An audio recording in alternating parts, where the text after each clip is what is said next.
जय महाराष्ट्र, जय महाराष्ट्र, जय महाराष्ट्र, जय महाराष्ट्र.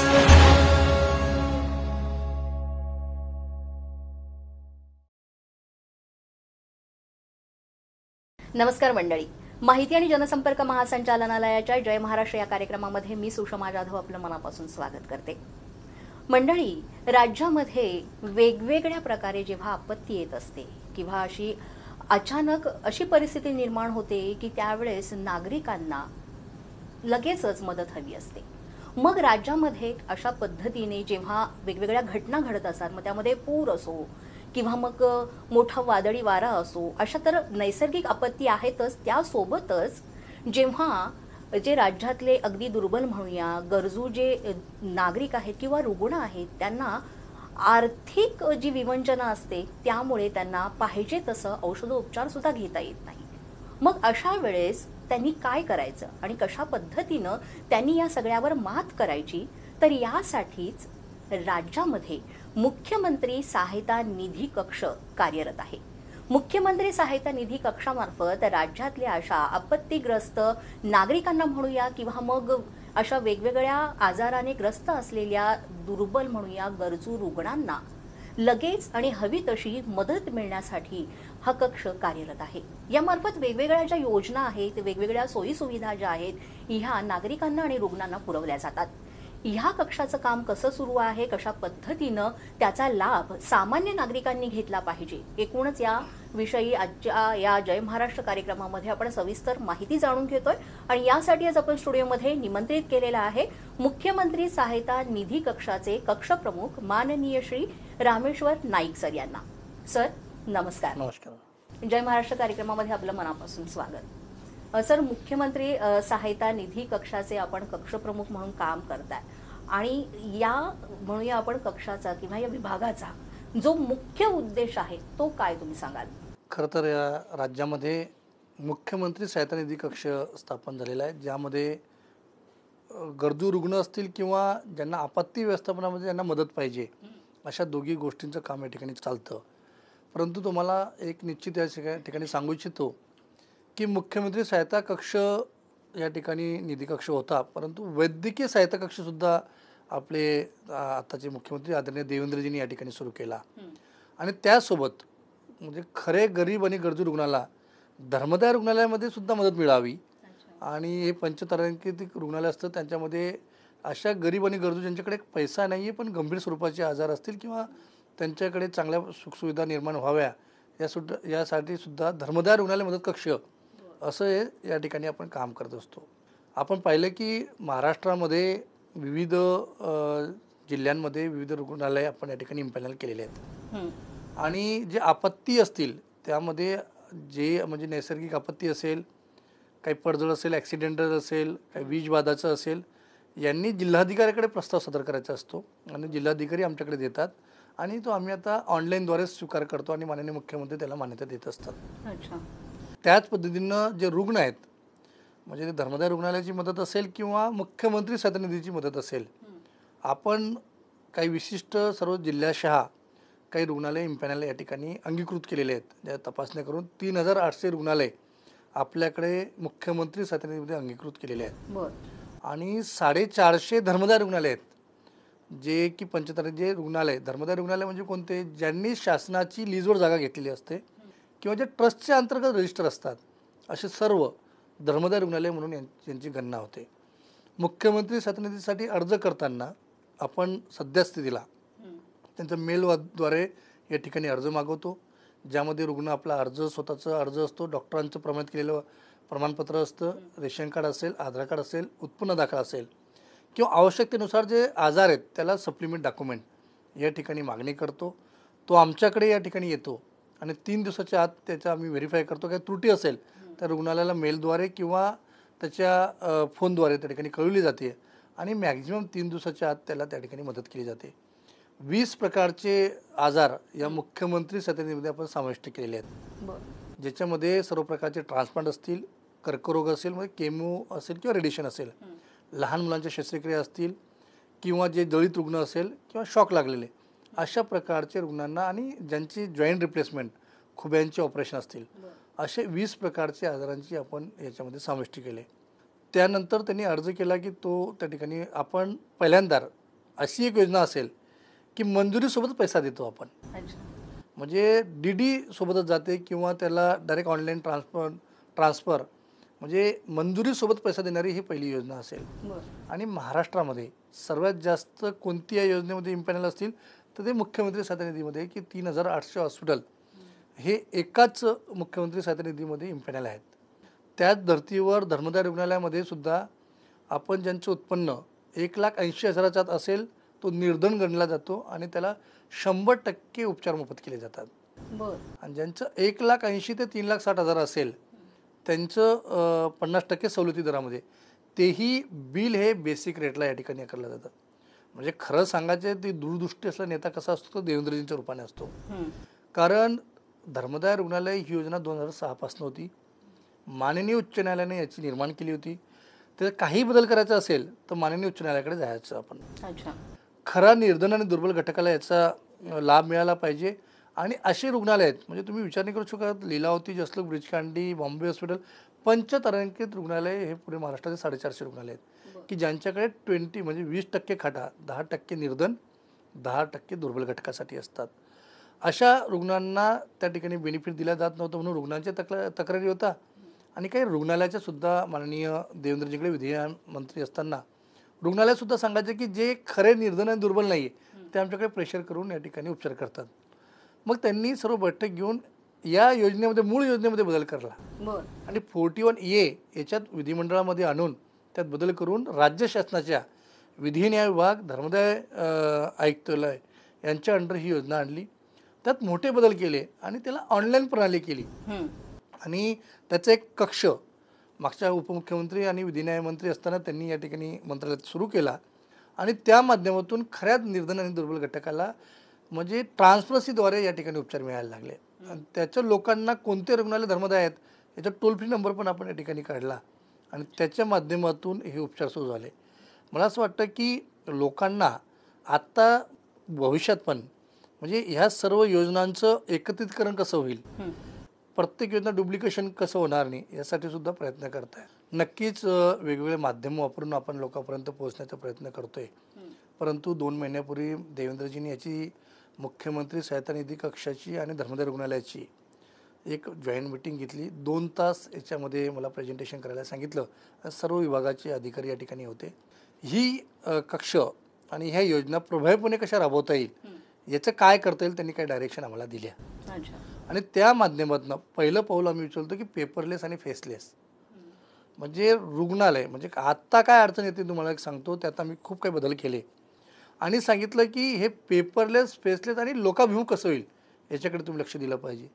पहिलं डायरेक्शन दिलं त्यांनी की जिल्हास्तरीय मुख्यमंत्री सहायता कक्ष आपले स्थापन कलेक्टर ऑफिसला केले पाहिजे आणि ते आपण या ठिकाणी निर्माण केलेत. ज्यामध्ये एक डॉक्टर्स, एक समाजसेवा अधीक्षक, एक क्लर्क आणि एक समन्वयक अशी 4 लोकांची कक्षाची रचना केली. आणि जिल्हा स्तरावर त्या रुग्णांना चौकशी आणि मदतीसाठी या मंत्रालयात हेलपाट्या घालू नये. काही अडचण असेल तर त्या ठिकाणी त्या कक्षात जातील, जिल्हा स्तरावर मदत घेतील. त्यासाठी हा पहिला निर्णय त्यांनी घेतला. दुसरा असा निर्णय घेतला की आम्ही ते आता प्रक्रिया करतोय की रुग्णालयाकडनंच हे अर्ज मागावे.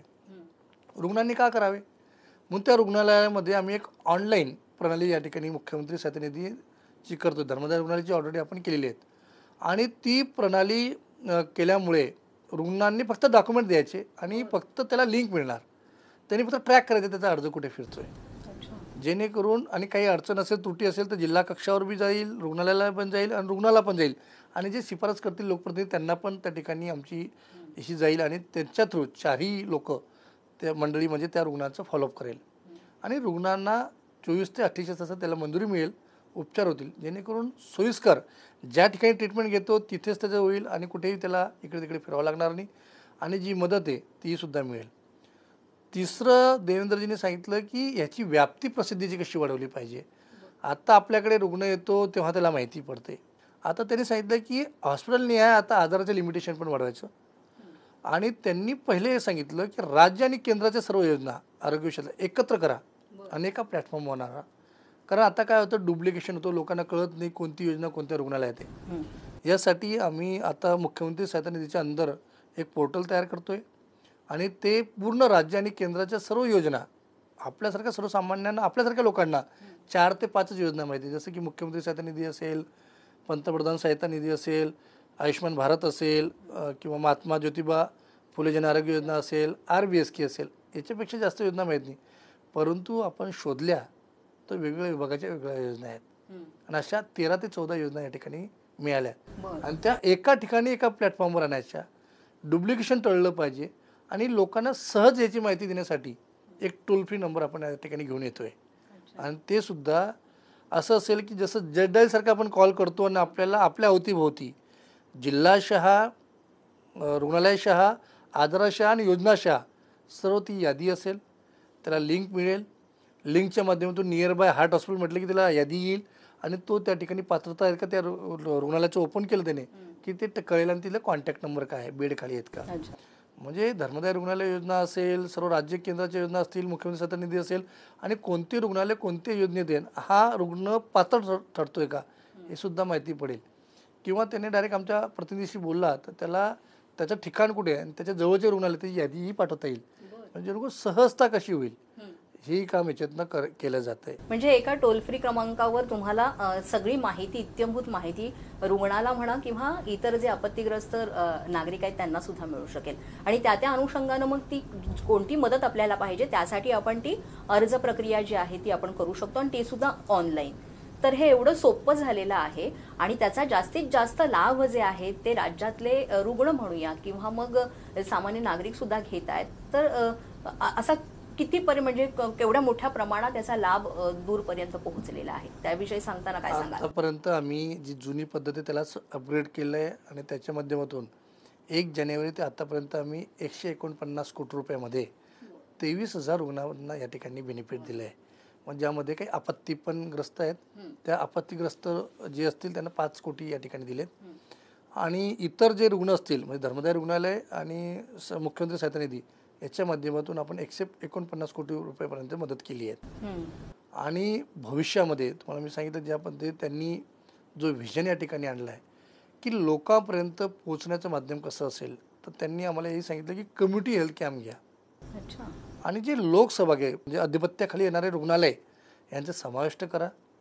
म्हणजे मुख्यमंत्री सहायता निधीच्या अंतर्गत असलेले रुग्णालय असतील, धर्मदाय रुग्णालय असतील, महात्मा ज्योतिबा फुले अंतर्गत येणारे रुग्णालय असतील किंवा वेगवेगळ्या राज्य आणि केंद्राच्या योजनेतले रुग्णालय असतील किंवा मेडिकल एज्युकेशनच्या अंतर्गत असलेले रुग्णालय असतील, आरोग्य विभागाच्या अंतर्गत असतील, ESIS असेल, अशा सगळ्या रुग्णालयांचं एकत्र करा आणि कम्युनिटी हेल्थ कॅम्प म्हणजे ज्या वस्त्या आहेत त्यांनी आम्हाला जास्त करून खरा लाभार्थी आणि खरा बेनिफिशरी हा 5 वस्त्यांमध्ये डायरेक्ट जास्तीत जास्त सापडतो आपल्याला. एक तर दलित वस्त्या असतील, भटक्यांच्या वस्त्या असतील, जनजाती क्षेत्राच्या वस्त्या असतील, आर्थिक दुर्बल घटकाच्या वस्त्या असतील किंवा स्लम, या ठिकाणी हे सर्व रुग्णालयांना आपण टार्गेट दिलं आहे की तुम्ही कम्युनिटी हेल्थ कॅम्पमध्ये सहभाग घ्यावा. याचंसुद्धा पेपरलेस आहे.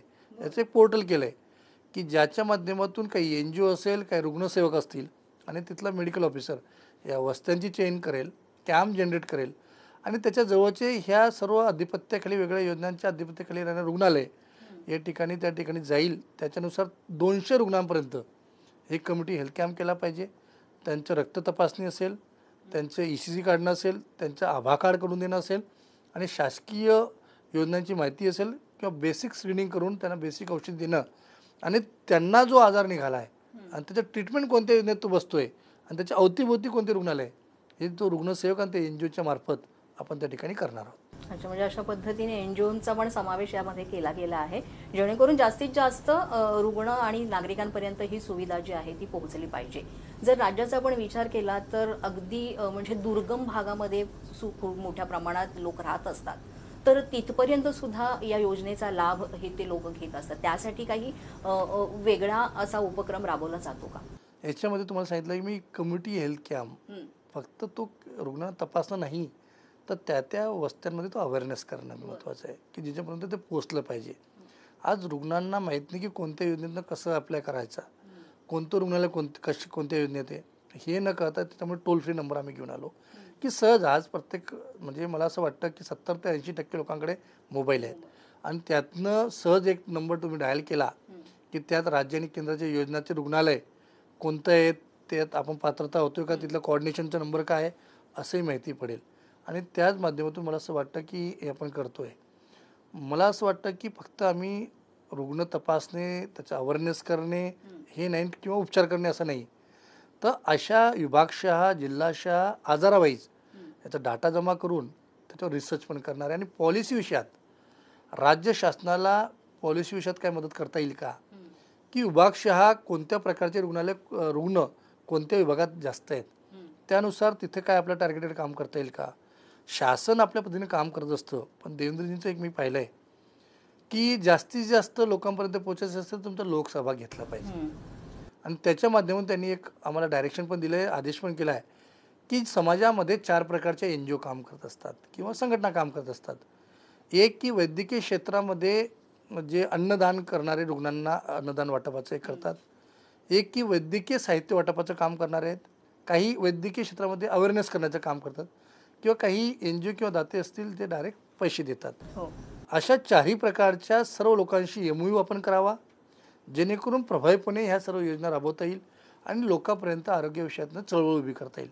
म्हणून आम्ही पूर्ण महाराष्ट्रामध्ये आमचे जो जिल्हा कक्ष आहे त्याला डायरेक्शन दिले आहेत. आणि धर्मदाय आयुक्तांना सुद्धा आम्ही माननीय मुख्यमंत्र्यांनी पत्र पण दिलं आहे की अशा प्रकारच्या NGOंना मुख्यमंत्री सातत्याने टायअप करायचं, याचंसुद्धा पोर्टल केलं आहे. आणि समाजापर्यंत ह्या 4 प्रकारच्या वस्तू म्हणजे व्यवस्था कशा पोचवता येईल आणि त्यापर्यंत आपण ते सुद्धा काम करतोय. म्हणजे मुख्यमंत्री सहायता निधी कक्षाशी संलग्न होऊन इतर ज्या काही NGOज आहेत, सामाजिक संस्था आहेत, त्या सुद्धा याबरोबर काम करू शकतात आणि त्याचा लाभ हा सामान्य नागरिकांना होतो. जेव्हा अशा वेगवेगळ्या आपत्ती आपल्याकडे नैसर्गिक असो किंवा मग कृत्रिम असो, कुठलीही आपत्ती असली तरी सुद्धा त्यावेळेस तात्काळ मदत हवी असते. तर मग त्यावेळेस कशा पद्धतीनं कक्षाचं काम असतं? आता मी काय केलं की जिल्हा स्तरावर 4 लोकांची नियुक्ती केली.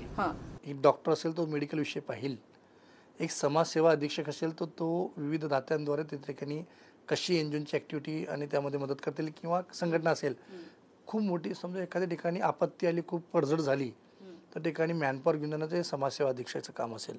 क्लर्क असेल तो प्रस्ताव करणे आणि जो समन्वयक असेल तिथे जे लोकप्रतिनिधी आहेत की प्रशासन आहे याच्यात संपर्क करून त्या ठिकाणी मदत पोचवणे, हाच उद्देश त्यांना दिलेला आहे की त्या जिल्ह्यामध्ये येणाऱ्या आपत्तीवर तुम्ही लक्ष ठेवणे आणि त्यात ह्या सर्व प्रकारच्या व्यवस्था निर्माण करणे, सर्वांचं कोऑर्डिनेशन करणे आणि त्या ठिकाणी मदत करणे, असं काम आपण त्या माध्यमातून करतोय. आपल्याकडे पण पाहायला गेलं की आजारांपेक्षाही अपघातामध्ये खूप मोठ्या प्रमाणात दगावतात लोक, कारण लगेच त्यांना मदत मिळत नाही, त्यामुळे सुद्धा बऱ्याच जणांचे जीव जातात.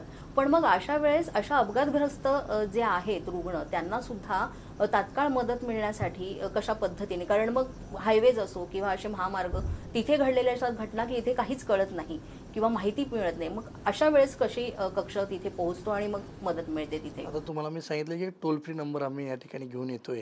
त्याच्या माध्यमातून राज्य आणि केंद्राच्या योजनाचे रुग्णालय कोणते आहेत ते सहज निर्माण होतील. एक विषय सध्याच तिथे आम्ही करतो, जिथं माहीत पडलं तिथे प्रशासनाबरोबर संपर्क करून त्यांना कुठे न्यायचं, कोणतं रुग्णालय कोणत्या योजनेत हे समजवतो आणि त्या ठिकाणी त्याला पोचवतो आणि त्याला ट्रीटमेंट कशी मिळेल याचं प्रायोरिटी या ठिकाणी दिली जाते. मग ती आमच्या सहायता कक्षातून देते, ती त्यातून दिली जाते किंवा राज्य आणि केंद्राच्या वेगवेगळ्या योजना आहेत. आता अपघातग्रस्तासाठी तुम्हाला माहिती आहे की वेगवेगळ्या प्रकारच्या योजना आहेत, त्यातनं कसं मिळवता येईल हा आमचा मोठो असतो. त्यातनी मिळालं शेवटी दात्यांना आमचा जो समाजसेवा अधीक्षक असतो तिथले दाते किंवा आमच्याकडे पाठवतात आणि त्या दात्याच्या मार्फत आम्ही ती मदत करत असतो. म्हणजे एकूणच आपण पाहायला गेलं तर मुख्यमंत्री सहायता निधी कक्षामध्ये जे निधी देणारे दाते आहेत ते सुद्धा पुढे सरसावत आहेत मोठ्या संख्येनं, आणि असे जे दिग्गज मोठे नावाजलेले डॉक्टर्स आहेत तर ते सुद्धा अशा पद्धतीनं अगदी अत्यल्प दरामध्ये मोठमोठ्या शस्त्रक्रिया किंवा आजार जे आहेत त्याचं रोगनिदान करण्यासाठी सुद्धा पुढे सरसावलेले आहेत. आणि मला वाटतं त्याचाच फायदा हा जास्तीत जास्त सामान्य नागरिकांपर्यंत पोहोचतोय. एकूण जर आपण पाहायला गेलं जसं हे दुर्धर आजार तुम्ही म्हटले तर त्याच्यासाठी सुद्धा म्हणजे प्रक्रिया एकच आहे रुग्णांसाठी की वेगळी आहे? आता आम्ही ऑनलाईनमध्ये खूप काही बदल केले की 4 प्रकारचे रुग्ण या ठिकाणी अर्ज करू शकतात. एक की जो रेग्युलर असेल, ज्याला अपॉइंटमेंट आहे, जॉईंट रिप्लेसमेंट, आज तपासलं तुम्हाला 8 दिवसात प्लॅनिंग सर्जरी असेल तसे रुग्ण आपले अर्ज करू शकतात. त्यामध्ये एक इमर्जन्सी असेल की तो एकदम तात्काळ आला ॲक्सिडेंट आणि त्याने तो अर्ज करू शकतो, मग त्याला इमर्जन्सीचं एक फॉर्म असेल. तिसरा असेल बेघर आणि चौथा असेल डे केअर, म्हणजे रेडिएशन किंवा डायलिसिस आले आणि गेले, असे 4ही प्रकारच्या रुग्णांना या सुविधा दिल्या आम्ही. तो फॉर्म त्या ठिकाणी तयार केला आहे. त्याच्यामध्ये तो अर्ज केला की तशी त्याची तत्परता देऊन त्याला मान्यता मिळते. हे या ठिकाणी करतो. म्हणजे सर्व प्रकारचं अर्ज कसे करायचे, म्हणजे एखादी गंभीर स्वरूपाचं असेल त्याला योजनेतून मिळाले पण तो अजून त्याला रक्कम लागते, तो क्राऊड फंडिंगमध्ये सुद्धा ॲड होऊ शकतो. त्यात आपण काही मर्यादा नाही केली. 10 लाखाच्या वर ज्यांना मदत पाहिजे त्यांनी क्राऊड फंडिंगला करावं. बाकी 10 लाख विविध योजना किंवा ट्रायपार्टी एग्रीमेंट असेल किंवा FCRAच्या माध्यमातून कसं आपल्याला करता येईल हे आपण करतो. परंतु मला असं वाटतं की शेवटच्या रुग्णापर्यंत त्याला शेवटपर्यंत मदत कशी करता येईल.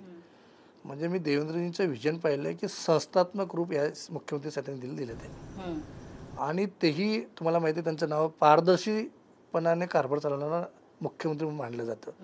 त्यामुळे संस्थात्मक रूप देताना पेपरलेस आणि फेसलेस आणि ट्रान्सपरन्सी त्या ठिकाणी असली पाहिजे. खऱ्या लाभार्थीला कळलं पाहिजे. आता त्यांनी आम्हाला हे सांगितलं की जर आपण इतका पैसा देऊ तर रुग्णाला का कळलं नाही पाहिजे. जेव्हा एखादी रुग्णाला युटिलायझेशन सबमिट करेल तर त्या रुग्णाला आम्ही पाठवणार की बाबा हे तुझं डायग्नोज झालं, ही प्रोसिजर केली आणि हे साहित्य वापरलं आणि इतका पैसा तुम्हाला आम्ही या योजनेतून दिला. म्हणजे जेणेकरून रुग्ण पण अवेअर राहील की हो ही ट्रान्सपरन्सी असली पाहिजे. आणि तसं आपण एक पोर्टल या ठिकाणी केलं आहे. म्हणजे त्याच्यासाठी पण काही अशा मर्यादा नाही आहे. जसा आजार असेल आणि त्यासाठी पुन्हा पुढील उपचारासाठी सुद्धा निधी लागला तरी तो सुद्धा पुरवला जातो. म्हणजे अशा वेगवेगळ्या ज्या आहेत अंतर्गत सुविधा सुद्धा उपलब्ध करून दिलेल्या आहेत. एकूणच आपण राज्याचा विचार केला तर राज्यामध्ये असे जे सामान्य नागरिक आहेत, आपत्तीग्रस्त नागरिक म्हणूया किंवा मग अशा दुर्धर आजाराने जे गरजू आणि दुर्बल घटकातले जे रुग्ण आहेत तर त्यांना याचा जास्तीत जास्त लाभ घेण्यासाठी तुम्ही काय संदेश द्याल. माझी सर्व जे गरीब गरजू निर्धन दुर्बल घटकातील जे रुग्ण असतील त्यांना माझं एकच आव्हान आहे की या महाराष्ट्राला दूरदृष्टी असलेला नेता मिळाला आहे आणि तो तळागाळातल्या लोकांची गरज काय त्याच्या अडचणी समजून निर्णय घेणारा नेता आहे. त्याच्यामुळेच त्यांनी मुख्यमंत्री साथीनिधीला संस्थात्मक रूप दिलेलं आहे आणि ते पेपरलेस फेसलेस तुम्हाला सहज तुमच्या बाजूला किंवा तुमच्या मोबाईलवर कसं येता येईल याचा प्रयत्न केला जातो आहे. जिल्हास्तरीय कक्ष ठिकाणी नेमला गेला आहे. त्यामुळे माझी सर्व गरीब गरजू निर्धन दुर्बल घटकातील रुग्णांना विनंती असेल की तुम्हाला काही अडचण असेल तर एक टोल फ्री नंबर आहे, त्यात तुम्ही कॉल करू शकतात. एक तर तुम्हाला लिंक मिळेल किंवा तुम्ही प्रतिनिधीशी बोलू शकतात किंवा तुम्हाला जास्तच अडचण आली तर आपला जिल्हाधिकारी कार्यालयामध्ये मुख्यमंत्री सहायता निधी कक्ष आहेत तिथे जाऊन तुम्ही करू शकतात. किंवा पुढे चालून भविष्यात देवेंद्रजींनी सांगितलं की आम्ही काही रुग्णसेवक हे मतदारसंघावाईज नेमतो तालुक्याच्या, जेणेकरून त्या लोकप्रतिनिधींकडे ही सुविधा निर्माण व्हावी. हे लोकप्रतिनिधींच्या कामामध्ये एक रुग्णसेवा हा एक ॲड करावा जेणेकरून सहज आणि सुलभता कशी येईल याच्या माध्यमातून आपण करतोय. माझी सर्व महाराष्ट्राच्या जनतेला रुग्णांना विनंती असेल आणि आव्हानही असेल की आपल्याला मिळालेला नेता हा दूरदृष्टी असलेला आहे आणि तुमची जाण ठेवणारा नेता आहे. त्यामुळे काही काळजी करण्यासारखं नाही. भविष्यातल्या अशा योजना आणतायत की ज्यामध्ये राज्याने केंद्राच्या योजना एकत्र करतायत. तुम्हाला सहज तुम्ही कोणत्या योजनेत बसतायत, कसं तुमचं अर्ज करण्याची प्रक्रिया असेल हे सर्व होईल आणि अडचण आली तर आमचे त्या ठिकाणी प्रतिनिधी बसलेत. अशामुळे तुम्हाला कुठे जायची आणि घाबरण्याची गरज नाही आहे. तुमच्या अवतीभोवती कोणत्या योजनेला कोणतं रुग्णालय हे तुम्हाला सहज कळेल आणि त्या ठिकाणी तुम्हाला उपचार दिले जातील. अशा पद्धतीने हे अतिशय सुंदर असं काम सुरू आहे. त्याचा जास्तीत जास्त राज्यातले जे नागरिक आहेत सामान्य त्याचा लाभ घेत आहेत. तर मंडळी अशा पद्धतीनं मुख्यमंत्री सहायता निधी कक्षामार्फत राज्यातील अगदी दुर्गम भागातील असो, अगदी आपत्तीग्रस्त नागरिक असो किंवा मग दुर्धर आजारानं ग्रस्त असलेले दुर्बल घटकातील गरजू निर्धन असे रुग्ण असोत त्यांना अगदी म्हणजे म्हणूया आपण मोफतपणेच हे उपचार दिले जातात आणि त्यासाठीची जी प्रक्रिया आहे ती सुद्धा मुख्यमंत्री सहायता निधी कक्षामार्फत अतिशय पारदर्शीपणे चालते. त्यामुळे तुम्हाला या निधीचा लाभ घ्यायचा असेल तर आपण ही ऑनलाईन प्रक्रिया आहे ती अगदी सहजपणे आपण टोल फ्री क्रमांकामार्फत सुद्धा घेऊ शकतो आणि याच्या वेगवेगळ्या ज्या साईट आहे सोशल मीडियाच्या त्याच्यावर सुद्धा मुख्यमंत्री सहायता निधी कक्ष यामध्ये तुम्हाला यातली सगळी इत्यंभूत माहिती मिळेल आणि मला वाटतं जास्तीत जास्त गरजू लोकांना याचा लाभ घेता येईल. त्याबरोबरच या निधी कक्षासाठी जर कोणी दाते असतील तर ते इथे जर दान द्यायचं असेल तर अशा दात्यांसाठी सुद्धा ही प्रक्रिया अतिशय पारदर्शी आहे. जसं सरांनी सांगितलं की अतिशय पारदर्शी एखादी रक्कम तुम्ही दिली तर ती कशी आली, कशी गेली, कोणासाठी ती खर्च झाली, कोणत्या आजारासाठी खर्च झाली, याचा सगळा इत्यंभूत माहिती म्हणूया ती सुद्धा तिथे दिली जाते. त्यामुळे जास्तीत जास्त दात्यांनी सुद्धा मुख्यमंत्री सहायता निधी कक्षामध्ये मदत करावी आणि अशा गरजू रुग्णांना त्याचा लाभ होईल त्यासाठी पुढे येऊन हे सामाजिक कार्य करावं. आणि या सगळ्याच विषयी अतिशय सुंदर अशी आज माहिती आपण जाणून घेतली. आजच्या जय महाराष्ट्र कार्यक्रमामध्ये आपल्याला ही माहिती दिली मुख्यमंत्री सहायता निधी कक्षाचे कक्षप्रमुख माननीय श्री रामेश्वर नाईक सर यांनी. सर, तुम्ही इथे आलात आणि एवढं मुलाचं मार्गदर्शन केलं, एवढी छान माहिती दिलीत, त्याबद्दल आपले मनापासून आभार. तर मंडळी, पुन्हा भेटूया जय महाराष्ट्र कार्यक्रमाच्या पुढील भागात एक नवा विषय घेऊन एका नव्या मान्यवरांसह. तोपर्यंत मी सुषमा जाधव आपला निरोप घेते. नमस्कार. जय महाराष्ट्र जय महाराष्ट्र जय महाराष्ट्र जय महाराष्ट्र.